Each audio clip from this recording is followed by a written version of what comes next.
Hello, my name is Adrienne Lee from Adrienne Lee Joywork, and this is your Moonday Message for this week, beginning June 8th, 2020. And the cards that came through this week, I think, are really speaking to the times, speaking to where we are at, and are really supportive. The first and main card that came forward is the Seven of Pentacles. And this card speaks to really coming into clarity with what our unique gifts and skills are, what our medicine is, and then learning how to use it for the benefit of community.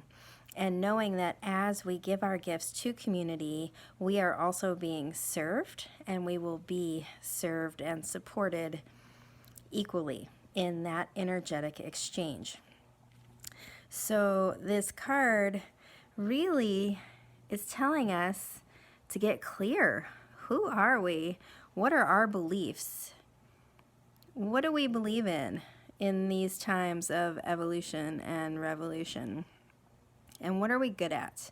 And how can we use our skills to help define and offer our truth to our people and our communities, and help to bring into being and manifest whatever new iteration is coming online for us as a culture collectively. There is unrest, dis-ease. A lot of truths are coming out. A lot of awareness is sinking in, soaking in. A lot of people are being more willing to speak up and use their truth. And so the Seven of Pentacles, Pentacles being the element of earth, the place where we feel the most grounded, safe, secure. This card is calling us forward to use our hands and our heart and our mundane abilities to bring our truth to the forefront, to offer it up, to be vocal, whether it's through our art, through our conversations, through activation, whatever our medicine happens to be. The Seven of Pentacles supports this and says, yes, put yourself out there, because in turn we are building a community that will support everyone. And backing up this card, I pulled two other cards. The first being the King of Pentacles. And the kings are all about claiming space. Knowing that as we claim our own space, it doesn't mean we are taking from another. We simply embody and inhabit ourselves. And so the King of Pentacles is saying there's no real safety and security for anyone unless everyone can take up space, unless everyone can claim their space and have a voice and have a truth and get their needs met. The idea of liberation truly is that we must all be liberated. If one of us is not liberated, then none of us are liberated. It is a communal effort. And the King of Pentacles lets us know that one of the pieces of liberation is allowing everyone, no, let me rephrase that, surrendering to the truth that everyone deserves to have and take up space. Everyone deserves to have their voice heard. And in our culture, people of color have not been heard.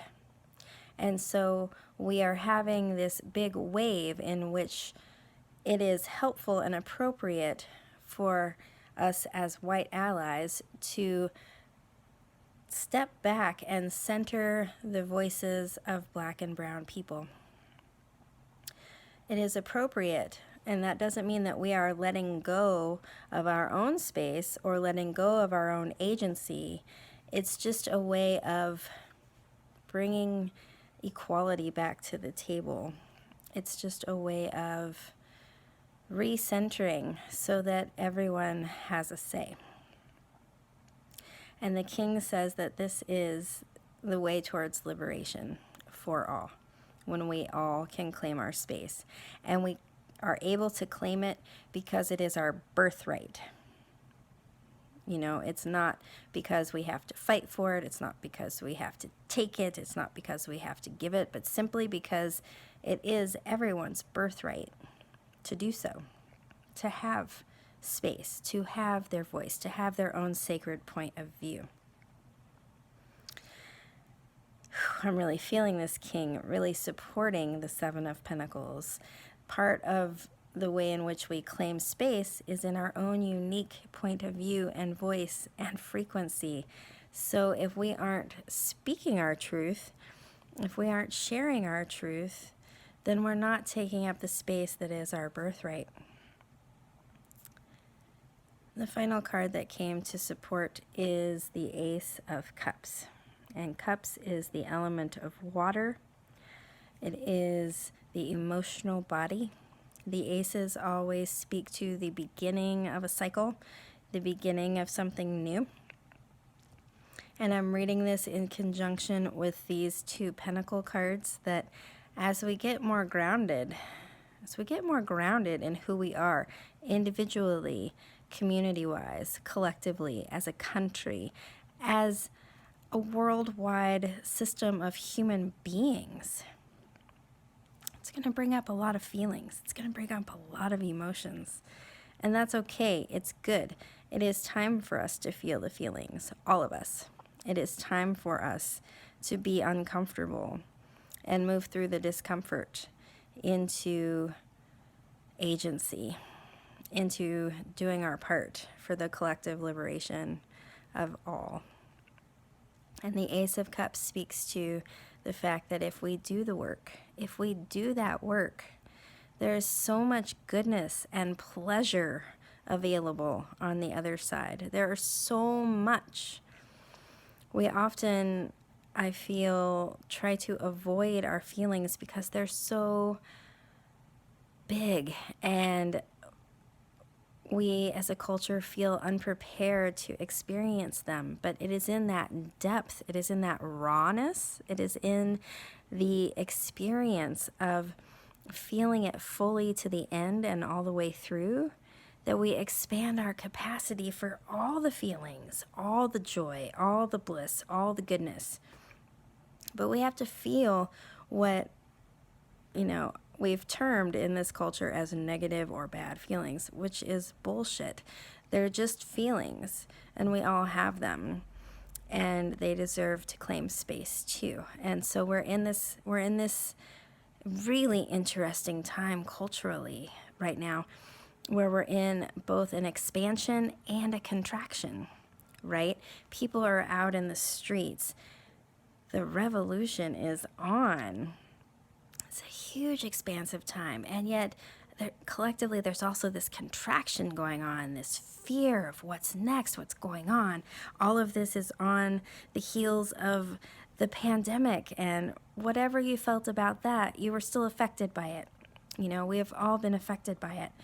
We are collectively under quite a bit of duress and chaos. We are full on in chaos, and it is a beautiful thing. Even in the discomfort, even in the anger, even in the police brutality, even in all of these things, this chaos is the precedent for birth. It's for something new. And I'm not saying those things are good, but it is natural. It is natural to have these huge endings before something big begins. And it's a pretty exciting time to be on the planet and to actually be aware that we are witnessing history taking place. And I've been sitting really with this idea of, what do I want to tell my grandchildren and my great-grandchildren about where I was and what I was doing during the great revolution of 2020.